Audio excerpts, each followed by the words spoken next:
That's right. We learned so much more tonight, including the timeline of events of everything that led up to when the dolly hit the Key Bridge early yesterday morning, and more on what the NTSB is focusing on as they conduct their investigation.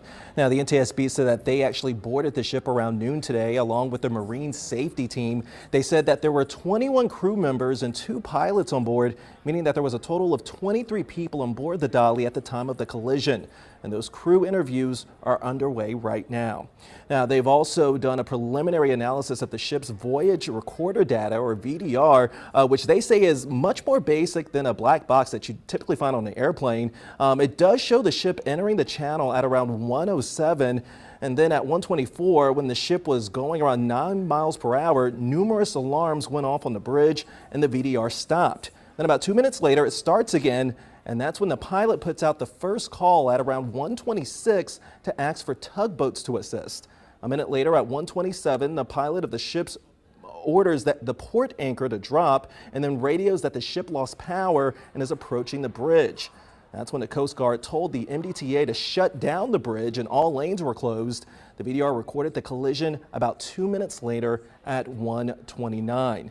Now, while the NTSB plans to interview the 2 pilots tomorrow, they have said that there is information consistent with a power outage on board, though they have yet to confirm it. Now, one thing that also stuck out to us is that they said that the ship has 56 containers of hazardous materials, which includes corrosives, flammables, and Class 9 items such as lithium-ion batteries. The NTSB chair said that federal agencies that are in charge of addressing issues with that.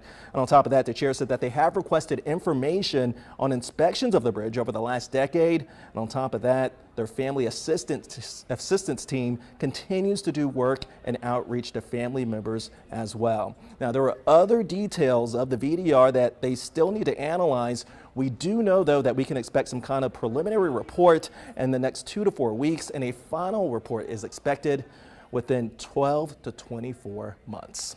Reporting live here, Kyrie Stewart, WBAL TV 11 News.